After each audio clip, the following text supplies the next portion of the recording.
I just got off a call and I swear this call state it's just sticking with me. Like I'll just say, fighting back begins with your state of mind. Okay.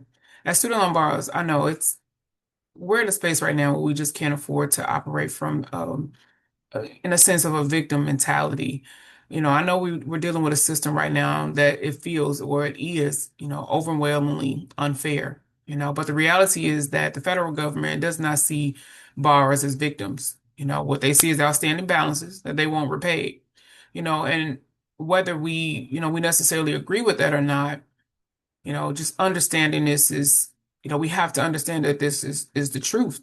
We want to fully protect ourselves. Now, I feel like a lot has transpired in such a short amount of time. The student loan repayment system, you know, in just this world, just everything. We got families struggling, trying to keep up with everything, and just being able to provide for their households. It's a lot, but the consequences are way too great. And this system is going to continue to move forward, whether we are prepared or not. But I wanted to speak to those of you who have federal student loans because now is the time to really be informed and intentional about how you move from today forward. If this is your first time even hearing this, from today forward, especially if you're someone that's enrolled in the SAVE plan, okay? Because we know that if you're enrolled in the SAVE plan, a decision has to be made. That plan is scheduled to be phased out. And whether you're choosing to wait or choosing to ignore what's happening, that could result in a decision being made for you, either you making the decision or the Department of Education making the decision for you. But we know that fighting back, it, it's going to start with us being aware. That's the only way. Being aware, educating ourselves, and then not only that, just having the willingness, the wanting to take control, and be ahead of your options before, someone else is. So we're going to go to the student aid website because one thing about the student aid website, this is your hub. This is your hub for information for everything that has to do with your federal student loans. Anything that you need to know about federal student loans, this is where you want to go. This is where you log into your student aid account to see what your loans are, what your repayment plan is, also who is your loan servicer, all the information that you need. As long as you log in right here, that'll get you to your account. Okay.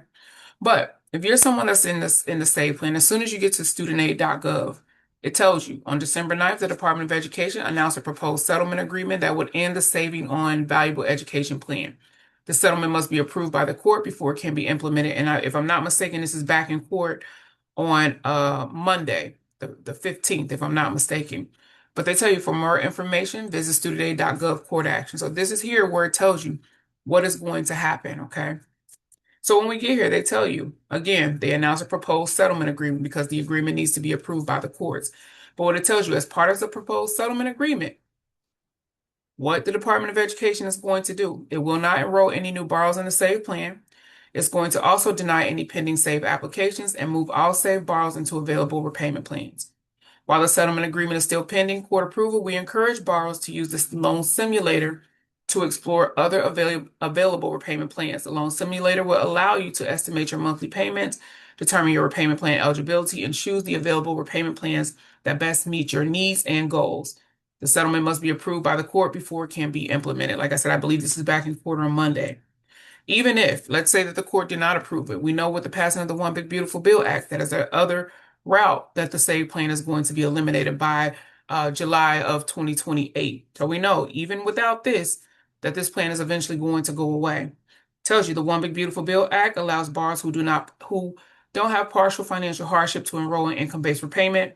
We are working to update our system, including a loan simulator, to implement this change. We expect the system updates will be complete later in December 2025. In the meantime, borrowers might see that they're ineligible for the IBR plan. As more information becomes available, we will update this page. Along with Federal Student Loan Services, we will reach out to SAVE borrowers in coming months with more information. So we know that there's a little bit of time before anything is going to take place. So that means if you are someone that is in the SAVE plan and you're kind of going back and forth with whether to move around or to stay put, you know that there's a few months before there's any more information that's going to come out. But even with that, like I said, fighting back begins with your state of mind. Even if you decide to sit and you don't want to make a decision, it's going to happen regardless. So what we want to do is make sure that we are ahead of the game so that we have an understanding of what's to happen. They're telling you to utilize the loan simulator. First and foremost, I got the question today during my call about the SAVE plan. Can the Department of Education move you out of the SAVE plan and into another plan? They absolutely can. Okay. First and foremost, and we'll come back to this court action here, but you want to understand what you signed. And if you have not, log into your student aid account. And like I said, you log into studentaid.gov, there's that login button there. Log into your student aid account, and you'll be able to see this information under your documentation that's listed in your Some people can, some people can't. Their master promissory note isn't there, but you can always request it if it is not there, okay? But you should be able to, if when you log in, you see your master promissory note. And we're going to go to page 6 of the master promissory note because it's important information. Mind you, everything in this is important. But this is where more or less it speaks about what can actually happen in terms of repayments and things of that nature when you sign this. And this is why we have to start reading stuff, okay? This section, it says section 6, master promissory note, terms and condition, borrow rights and responsibilities. This section describes the terms and conditions of the loans that you may receive under this master promissory note and explains your rights and responsibilities with respect to those loans. You may request a copy of these at any time by contacting your loan servicer. You may also obtain a complete copy that you sign on studentaid.gov. So just like I said, log into your student aid account. If it's not there, request it from the loan servicer. They tell you what the words that they use throughout. The word loan refers to one or more loans made under the master promissory note. They tell you what the term federal student aid means, but we're going to go down to number 1, okay? Laws that apply to the master promissory note and other legal information, okay? Sorry, I'm getting if you hear some plowing in the back, we're getting snow removed. All right, so the terms and conditions of loans made under this master promissory note are determined by the Higher Education Act of 1965 as amended and other federal laws and regulations. We refer to these laws and regulations as the Act throughout this section of the master promissory under applicable state law. You may have certain borrower rights, remedies, and defenses in addition to those stated in this master promissory note, unless federal law takes precedence over a state law. I like that word remedies. That means okay, we'll keep going. Any notice we are required to send you related to the loan made under this, even if you do not receive the notice, will be effective if it is sent by first-class mail to the most recent address that we have for you. This is why we want to make sure that our information is always up to date in our student aid account because they tell you any notice that they send to you related to this master promissory note, even if you don't get it, as long as they send it by first-class mail to the last or the most recent address that you provided them, that means that you got it, okay? Sent by electronic means to an email address you have provided or sent by any other method of notification that is permitted or required by the Act. So make sure those email addresses are updated as well, okay? You must immediately notify your servicer of a change in your contact information or status, okay? We're going to go ahead down here to this note. Note, amendments to the Act may change the terms of this master promissory note. Any amendment to the Act that changes the terms of this master promissory note will be applied to your loans in accordance with the effective date of the amendment. Depending on the effective date of the amendment, amendments to the Act may modify or remove a benefit that existed at the time that you signed this master promissory note. So right here is where it gives them the ability to change anything that has to do with the master promissory note. Once it has been changed, and we know that Congress approves it, and it makes those changes, any amendments to the Higher Education Act, it amends this master promissory note. So they absolutely, when it comes to the SAVE plan, they can legally move you out. Now, mind you, there's a process to it. And this is where we've got the amendments to the Higher Education Act, where they can actually, change those plans or remove benefits that you had at the time that you signed this master promissory note. Okay. So that's why we have to understand things, and I know a majority of people went into their student loans well at a young age, 18, have no idea what any of this means. But now that we're aware, we know that any changes, any amendments to the Act, to the Higher Education Act, can change the terms of this master promissory note. And we know that we have a change because we have the passing of the One Big Beautiful Bill Act. Okay. All right. But I had another thing to address as well because I see people are like, okay, well, even if they do move me into another plan, I'm not paying. Let's talk about it, okay? Because we got to move smart, and not always off emotions. Don't get me wrong. This is a lot to deal with these student loans, but we got to make sure that we are not bringing further harm to ourselves because we're trying to get back at the Department of Education. We want to be strategic as well, just like they are. Everything that they do is strategized, you know. So we just have to make sure that we're understanding what they're doing and that we're reading what they're doing, so that way we can move accordingly. Okay. All right. And then two, keeping up with things. If there is harm that's being brought to you, because there is remedies. Okay. That if there is harms that's being brought to you, that we're documenting things. If you're not able to get through to your service, or if you've talked to a representative that's provided you with information that wasn't accurate, all of those things, that even with the Department of Education, you've submitted complaints. You want to keep up with all of that, you know? Okay. All right. But if you're someone that's saying that you're just simply not going to pay, let's go here. Okay. Oh, one thing with the department, what they're saying, to look at the loan simulator, anything that deal with payments, you see loan repayment, tools and calculator, this is the loan simulator. And if you decide before you move out of the state plan, you just want to get an idea of what your payments will look like, go to the loan simulator. You don't have to make a decision. You're just going to look. When you go into the loan simulator, it's going to ask you some questions. We'll click on it really quickly. When you go to the loan simulator and once you log in, it'll populate your information. But basically, when you log in, because you want to find the best strategy, it's going to ask you some simple questions. It's because it's trying to gauge what exactly it is that you're trying to get from this. Okay. So they're going to ask you what your goal is. That's what it is. What your goal is at the end of the day. So once you put all that information in, what's going to happen is going to provide you with information. It is going to give you all the information that you need. Um, as far as what repayment plans that you're eligible for, and what your monthly payments are going to look like as well. So you're able to see all of that through the loan simulator, and you don't have to commit to anything. You don't have to enroll in any plan, but at least you have an idea of what your payments will look like. So you're not just like, okay, I'm not moving out of the save plan because my payments are going to be know what your payments are going to look like. Okay. The repayment assistance plan that is not available yet. After everything is done and over, and you can see all the repayment plans here.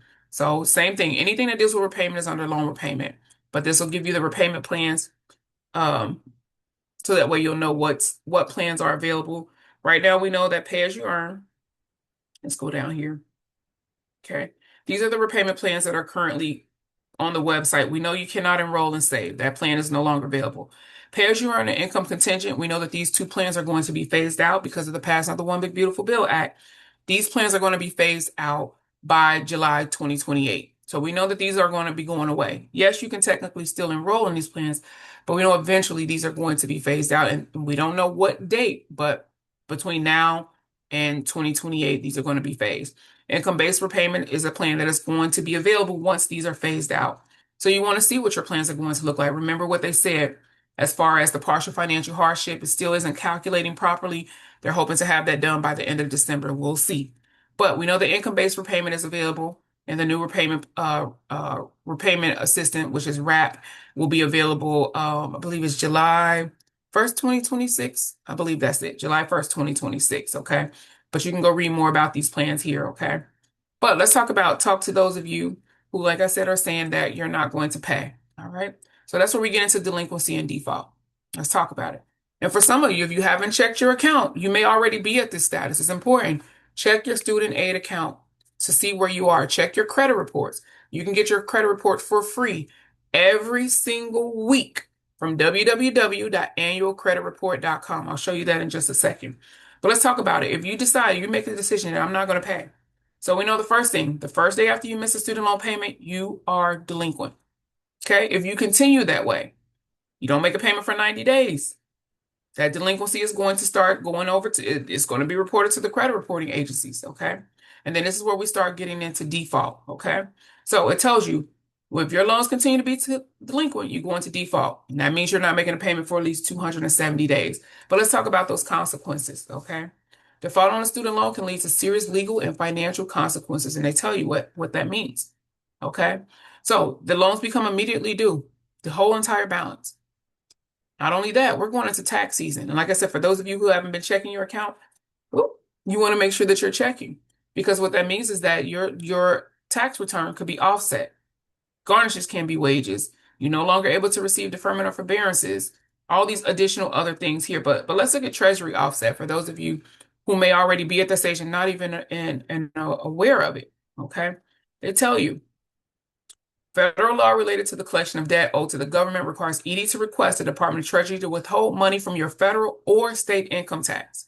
So security payments and other federal benefits, other federal payments apply toward repayment of your defaulted federal student loan. Your state refunds may also be withheld and applied toward repayment. So not only your federal, but your state as well. They tell you before the offset begins, a notice of intent to offset will be sent to your last known address to inform you that the offset and negative credit reporting are scheduled to begin in 65 days. This notice may only be sent once. Once. An offset will continue until your debt is paid or the default status is resolved. They tell you here's how you can avoid default. Now, there is a way that you can actually reach out to the Treasury Department, and there's a phone line that you're able to reach out to. Let me see if they list it here. Um, let's see. It's not here. Um, I'll put it in the comments. There's actually a phone number that you can actually call the Department of Treasury to find out if you're someone who is scheduled to be offset or if they're going to, take your taxes. There's a phone number. I'll list that in the comments, but this is what I'm saying. Like, it's important, y'all, that we are not continuing this mindset of, we're just gonna we can't give up. Okay, that's not an option. We can't give up. Even if you do, the Department of Education, unless you pass away, they're still going to collect. So, and we don't want it to get to that. And don't get me wrong, I know that everyone's situation is different. Everyone's situation is different, but we just have to be strategic throughout this journey and have an understanding of what's to come. So that way, if you make the decision to stay in the save plan, that you're building your budget, however, to get there, or whatever the case may be. But we don't want to go into this mindset where we are just going to completely give up and not and allow the Department of Education to just do whatever it is that they want to do. And I know right now it feels like that's for some that's what's happening. But we just have to, we got to keep fighting back, and that's what using their, this information that they provide to us, to our advantage. But like I said, the student aid website is where you go for everything that you need to know about your student loans, to read all the information about the repayment plans. That way you can decide which repayment plan is best for you. And for me, when I look at a repayment plan, we want the best repayment plan and strategy where you're going to pay the least amount of money every month to get you to your forgiveness. Each one of these repayment plans have a timeline connected to them as far as years, a time period in the form of years that you have to make a payment under that repayment plan in order for you to get to your forgiveness. And like I said, we want to make the least amount of pay the least amount every month to get to that forgiveness timeline. Okay. But we'll keep talking about this, and yeah, but all right, studentaid.gov is where all your information is. Oh, I meant to tell you about the annual credit report. That's right, www.annual credit report. Okay. And so this is the official site. TransUnion just did some crazy stuff with this credit washing, y'all. Y'all have to see my videos, go back and you'll see it. Where is it? Okay. So this is what the page looked like, and this is where you request your free reports. You get them free every week. Equifax, Experian, and TransUnion. There's other ways to get other ones as well. If you want more than just TransUnion, you can go to the Consumer Financial Protection Bureau. They also have a list. Go to the CFPB, go to Consumer Education. Where is it? Credit reports. Oh, why am I not seeing it here? Resources, consumer. No, it was under consumer education. Oh, right here in front of my face, credit reports and scores. Okay, and then this is, your data on your credit report. Hit browse the list, and here's see all the companies, or you can download the PDF, whichever one you want to do. But this is where you can actually start to request all of the other ones. You can get your free reports, right there. Okay. So we just want to see. We just want to just start being more intentional, not stressing and not giving up. We can't give up. The consequences are too great. So, but yeah, get all your reports there. Annualcreditreport.com to get your free credit report every week. All right. And that way you can check on your student loans to see how they're reporting as well. All right, y'all. I hope that this helps.